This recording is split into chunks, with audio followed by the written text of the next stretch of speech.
আমার বক্তৃতা এখনো শুরু করিনি, আমার বক্তৃতা এতক্ষণ শুরু করিনি। আমি আর কোনোদিন বলবো না আমার সবটা সময় আজকে দেন। কিন্তু সৎ লোকের শাসন, জামাত প্রতিপক্ষ হলে কি হয়, এবার আমরা মাঠে হারে হারে টের পেয়েছি। মহামান্য রাষ্ট্রপতির ভাষণের বিষয়ে ধন্যবাদ প্রস্তাবের উপর আলোচনা শুরু হবে। প্রথমে আমি বক্তব্য রাখার জন্য অনুরোধ জানাচ্ছি জনাব মোহাম্মদ মনিরুল হক চৌধুরী, কুমিল্লা 6, সময় 8 মিনিট। আউযু বিল্লাহি মিনাশ শাইতানির রাজিম, বিসমিল্লাহির রহমানির রহিম। মাননীয় স্পিকার, সময় দেখবেন 8 মিনিট হলে বলবেন। আজ আমি খুব প্রীত এবং আনন্দিত। আচ্ছা, আপনি এই মহান সংসদের স্পিকার নির্বাচিত হয়েছেন সার্বজনীনভাবে। সেই জন্য সকল কৃতিত্ব আল্লাহ পাককে দিয়ে আমাদের সংসদ নেতা জনাব তারেক রহমান এবং সম্মানিত সকল সংসদ সদস্যকে ধন্যবাদ জানাই। স্মৃতিচারণের সময় নেই, কিন্তু আজ মনে পড়ে 1965 সনে ঢাকা বিশ্ববিদ্যালয়ের ছাত্র হিসাবে প্রথম যখন ক্লাস করতে গিয়েছি, সেদিনে ঘোষিত হয়েছিল পাক ভারত যুদ্ধ। 1965 সনের সেই পাক ভারত যুদ্ধের ইতিহাস হলো, তার আগে তৎকালীন স্বৈরশাসক আইয়ুব খান একটি নির্বাচন করেছিল, সেটা ছিল জালিয়াতি নির্বাচন। সকল বিরোধী দল এবং তখনকার গঠিত Democratic action committee of Pakistan, যার পূর্ব পাকিস্তানের আহ্বায়ক ছিলেন জামাতের স্বপ্নদ্রষ্টা জামাত নেতা অধ্যাপক গোলাম আজম। মাননীয় স্পিকার, সেই যুদ্ধ ঘোষিত হওয়ার পরে বিশ্ববিদ্যালয় বন্ধ হওয়ার আগে ঢাকা মাঠে খেলা দেখতে গিয়েছিলাম। আপনি তখন ওয়ান্ডার্স ক্লাবের খেলোয়াড়। আপনার ফুটবল খেলা দেখে প্রথমবারের মতো আমি সেদিনে আপনার প্রেমে পড়ে গিয়েছিলাম।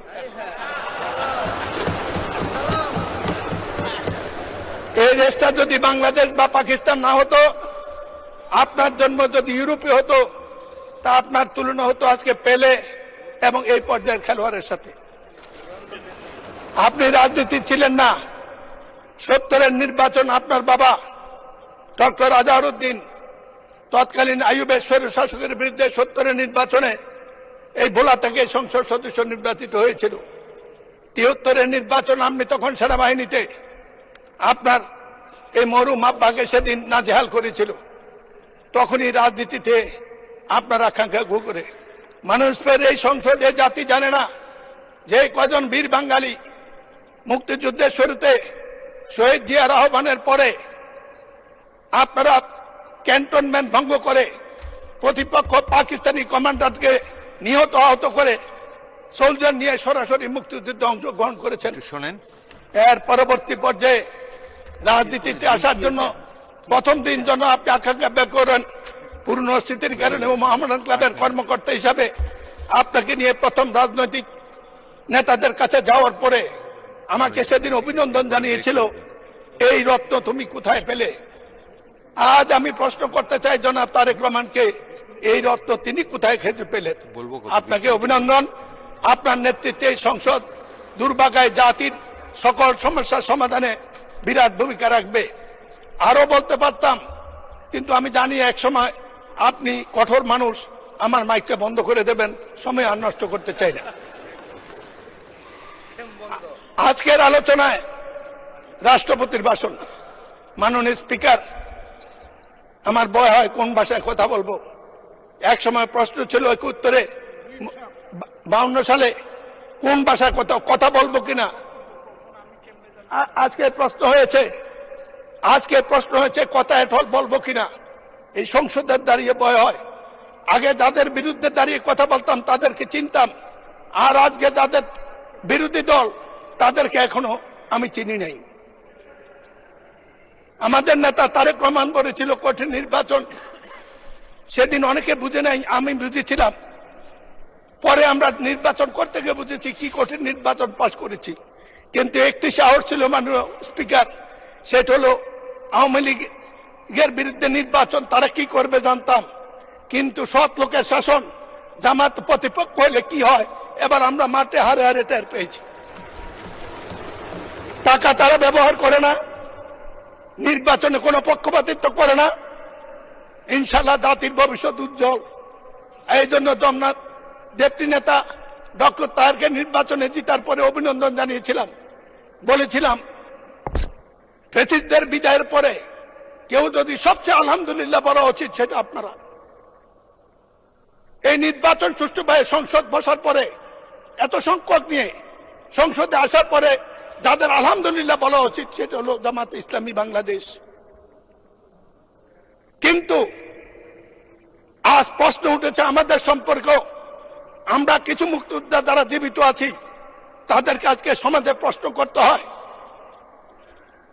মুক্তিযুদ্ধ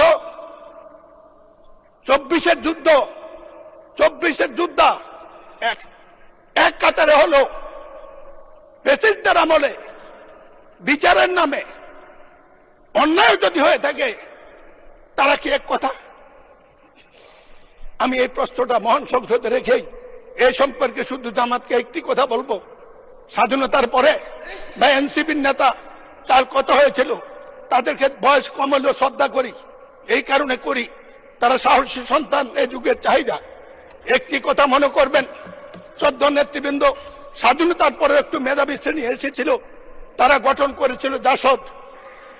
এই বাড়াবাড়ি করতে গিয়ে দেশ গেছে, জাতি গেছে, তারাও গেছে।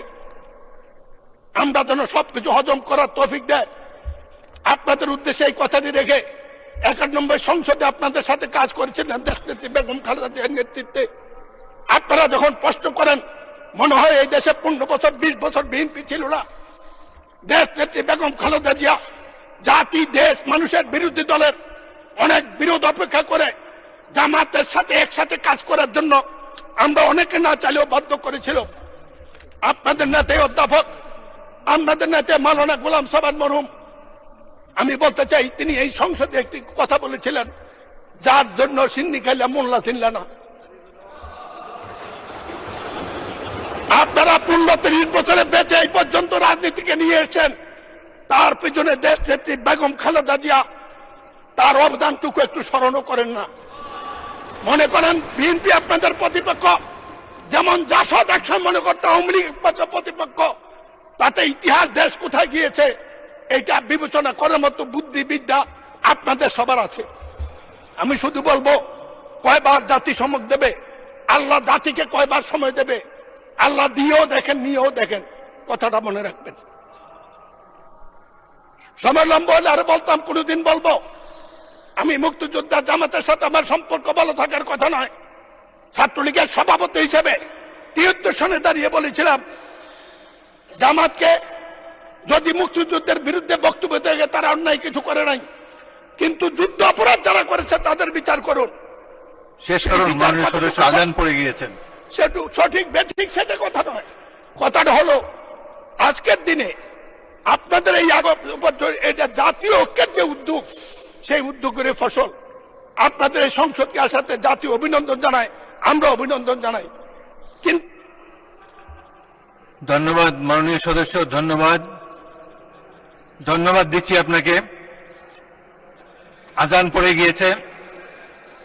আচ্ছা, আরেক মিনিট বলেন, এক মিনিট বলেন। বলেন না কত, আপনি বললে আমি বসে যাবো। কনক্লুড করে দেন। আমার বক্তৃতা এখনো শুরু করে নেই, আমার বক্তৃতা এতক্ষণ শুরু করিনি। আমি আর কোনোদিন বলবো না, আমার সবটা সময় আজকে দেন। এখন নামাজের সময় হয়ে গেছে, আজান পড়েছে। আমি আমার সংসদ নেতার দৃষ্টি চাচ্ছি, আমি জানতাম না আজান আজকে বক্তৃতা দেওয়ার জন্য আমি প্রস্তুত ছিলাম না। আমাকে বলেছে আজকে দিতে হবে, আমি না পড়েই দাঁড়িয়েছি কয়টা কথা বিবেকের তাগুদে বলার জন্য। না, ভালো বলেছেন, বাট আর 30 সেকেন্ডে শেষ করেন, নামাজের টাইম চলে যাচ্ছে, আজান পড়েছেন। এই কঠিন সময় আমাকে দিলেন মাননীয় স্পিকার।